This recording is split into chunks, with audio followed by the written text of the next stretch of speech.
Hey everyone, it's been 7 days since my last video, and I must confess, women still manage to surprise me with how low they can sink.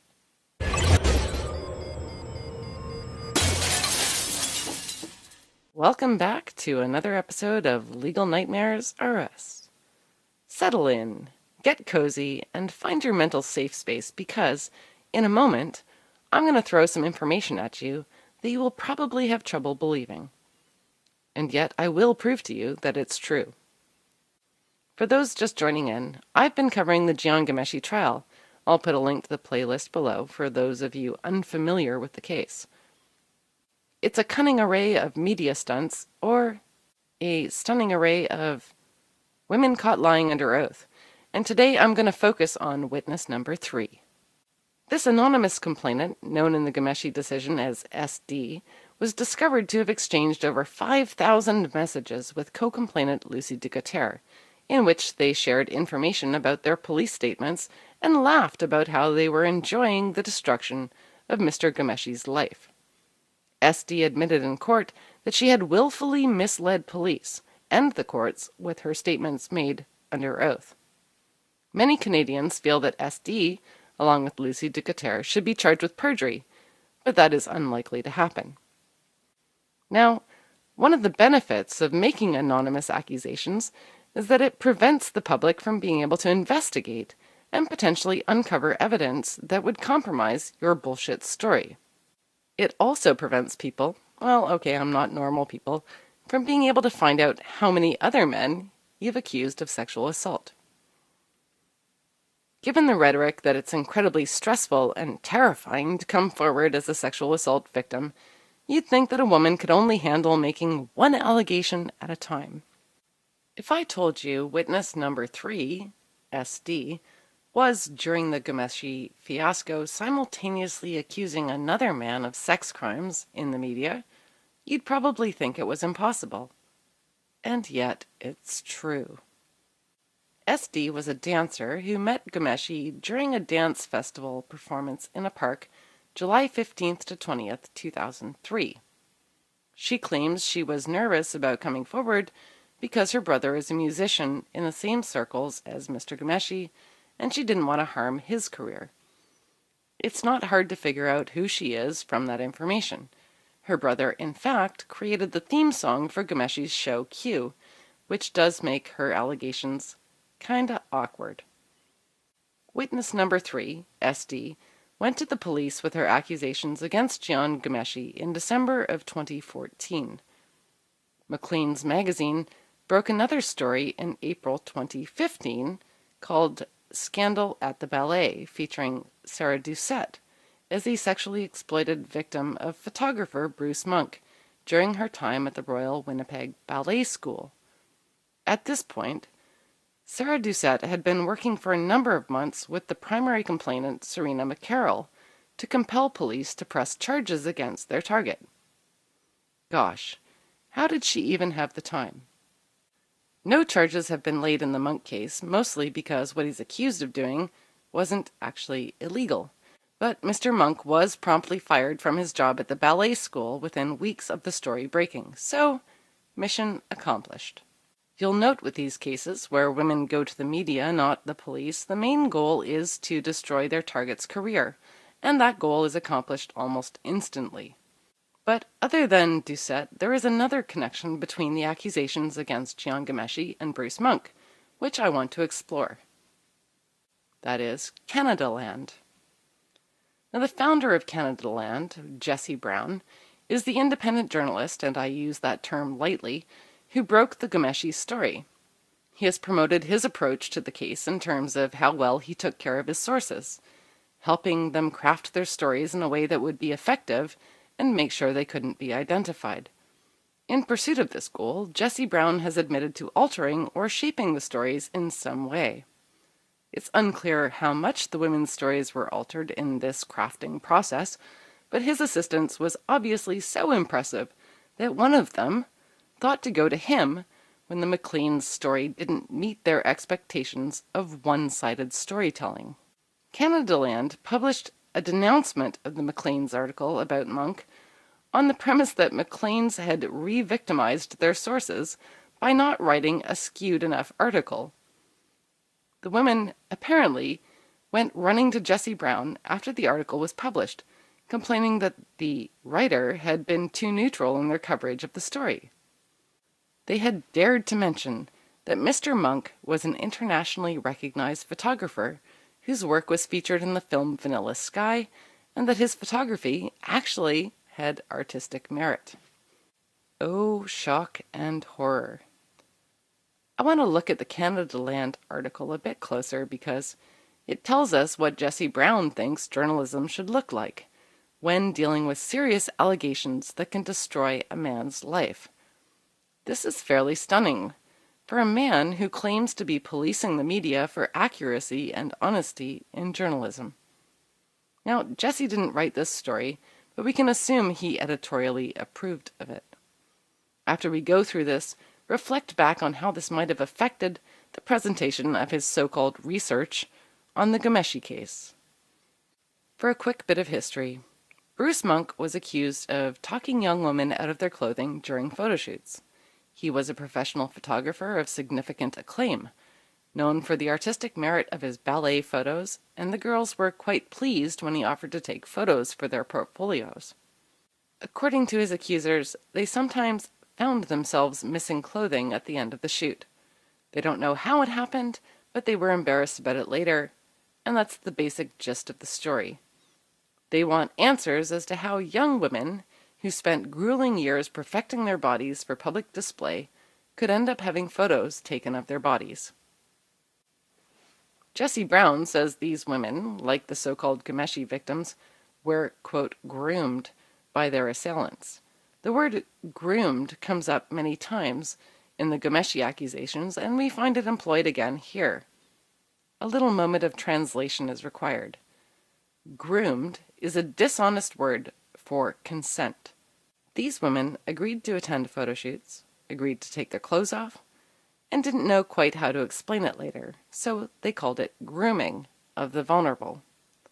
Ghomeshi's accusers consented to going on dates, pursued further romantic contact with him, and afterwards couldn't explain why, so they say he handpicked and groomed them to keep his terrible secrets. Basically, the women did shit they were embarrassed about and want their consent to be ignored. They were groomed. Whenever you see this word, recognize it for what it is. The women consented. Groomed means consent. Maybe, in our enlightened future, women will be deemed capable of actually giving consent. But not in the world of white knight, protector of all women, Jesse Brown. The Canada Land article erroneously states right from the beginning, he, the Maclean's writer, takes 29 paragraphs to clarify that my arms were across my chest the entire time, that I was fully covering myself. Why do that? In terms of slippery journalistic integrity, they are merely quoting from an email they received. That the Maclean's article only spends 3 sentences in 1 paragraph on the topic doesn't prevent Canada Land from reporting that 29 paragraphs were spent on it because they are factually quoting an email, which happens to be factually wrong. Why do that, indeed? To be fair, the original Maclean's article appears to have been altered since publication, without any notation as to what was changed. The current publication date shows as April 18th, but a follow-up article announcing Bruce Monk was fired as a result of the original report shows a publication date of April 16th. It's unlikely the result of the article happened 2 days before the article itself. Nevertheless, the current article is 68 paragraphs long, and I don't think they cut 28 paragraphs out of the original without a single notation. It is not, apparently, Canada Land's job to point out that Serena was, in fact, wrong. Neither Canada Land nor Maclean's asked any questions either about a bizarre detail of McCarroll's story. She tells us that a chaperone was with her at the photo shoot.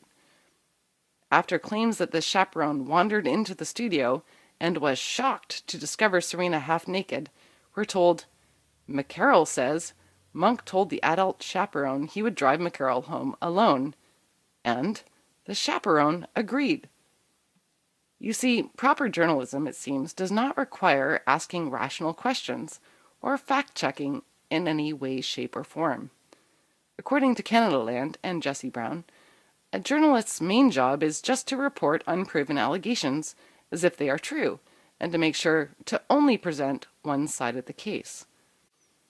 Even given Maclean's balanced reporting, not a single journalist concerned themselves with why the outraged witness, Serena's chaperone, just left her there after finding her half naked. This did not, to them, raise red flags in terms of the veracity of her tale. But let's move on to Sarah Doucette. Maclean's reports that even if Monk did the things his accusers say he did, in other words, he may not have committed a crime, nor is it clear that his work would qualify as child pornography under today's law. So Maclean's is knowingly granting anonymity to accusers, destroying a man's life over something they acknowledge isn't actually a crime. But Sarah Doucette to the rescue. Sarah Doucette, a 43-year-old Toronto woman, who's one of the 5 former RWBS students cooperating with the Winnipeg police, has begun contacting the women she recognizes to inquire whether they are aware that intimate images of their bodies are available for public consumption online. So Sarah, not yet exhausted by her 5,000 messages with Lucy Ducater, nor traumatized by the stress of making a police report, is now spearheading the attempt to up the ante in the charges against Bruce Monk. Having someone who demonstrably lied under oath organizing the attack on another man should give people a big red light. How many messages did she share with McCarroll? Not to take away from the immense amount of work Serena McCarroll did to get the ball rolling here. But keep in mind that McCarroll also claims to suffer from a bizarre disorder known as proprioception, which interferes with sensory perception of body parts and movement of those body parts. Hard to figure out how someone with that disorder got into a renowned ballet school. Yet, aside from believing Bruce Monk assaulted her with his camera's photographic capabilities, McCarroll also believes she has a disorder which would have prevented her from actually being in the school in the first place. Unsurprisingly, McCarroll has realized that when she describes her so-called invisible problem to people in detail, they think she's a bit nuts. So instead, she just tells doctors she has insomnia to get the drugs she thinks she needs. But don't let that interfere with your concerns for whether or not these women are reliable witnesses. Sarah Doucette has rounded up multiple accusers, and you know what that means. Or maybe we don't. We can't know that because she's fucking anonymous. So how many actual accusers did Ghomeshi have? We've only got 6 distinct accounts. One of them is psychopath at Big Ears Teddy. One is a proven liar, Lucy Ducater. One is proven liar, SD. Another is proven liar, LR. One is going to become a proven liar in the upcoming June trial, she who must not be named, Rabid Unicorn of CBC. Another CBC employee who followed Ghomeshi to Toronto from Quebec, desperate to be on his show. And the final one is Reva Seth, who was high on pot at the time and thus might not actually have remembered why Ghomeshi thought she wanted sex. Jesse Brown is helping to run an allegation tracker site of all the Ghomeshi accusers, but when you look at it, the first accuser is a chick who says she heard stuff and they had a gossip circle meeting about him. This is not an allegation, this is hearsay, yet it's reported as an assault. The next is a guy from York University who, if told as part of an LGBT issue, Ghomeshi is bisexual, would actually sound like the type of homophobic response which plagues the lives of gay men. Read through that list, discounting things that A, aren't actually sexual assault, B, aren't any other kind of crime, C, are anonymous people who might be repeated sources, D, copycat stories which sound exactly like what they already heard in the media. You'll end up with, like me, 6 accusers we can be sure exist. Only one of them credible, but unfortunately she was high at the time. So around the time SD waltzed into the Toronto police to make false statements about Jian Ghomeshi, Sarah Doucette coincidentally joined a Royal Winnipeg Ballet School alumni message board scheme to get Bruce Monk fired and started rounding up more complainants. Did Bruce Monk abuse these women? His primary accuser, Serena McCarroll, is also a photographer, and the photos Maclean's published in their follow-up article bear no resemblance to Bruce Monk photos. Also, most of Bruce Monk's accusers hail from the same locations as Jian Ghomeshi's. How can we know whether or not these anonymous accusers are the exact same women in both the Ghomeshi and Monk cases? Well, we can't, because they're anonymous. But we can be sure that one of them is the same. And what were the chances of that? It's time to end anonymity for accusers. Justice must be done, and justice must be seen to be done. Anonymity does not serve the public good. So here's my advice. Don't listen to Jesse Brown. Don't believe anonymous accusers. Don't convict people without a fair trial. And to men, protect yourselves because nobody else will. Always be recording, and don't hit delete just because 10 years have passed.